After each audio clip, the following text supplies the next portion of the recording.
一入門口嘅玄關獅子櫃，處理方法有好多，但係每個方法都係因應現場嘅設計而改變嘅。我哋呢個處理方法係做1米高嘅坐地儲物櫃，中間有80 cm 中空，上面係一個高60 cm 嘅玻璃儲物櫃嘅。坐地櫃嘅最低部分嘅門口係鞋櫃，地面中空部分我哋留12 cm 高，方便放拖鞋。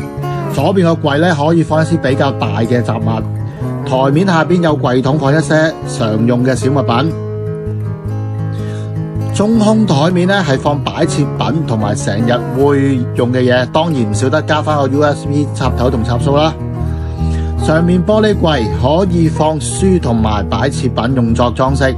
如果大家中意我哋呢條片，請大家 like、訂閱同留言。想知道片裏面更多資訊嘅，可以 PM 我哋。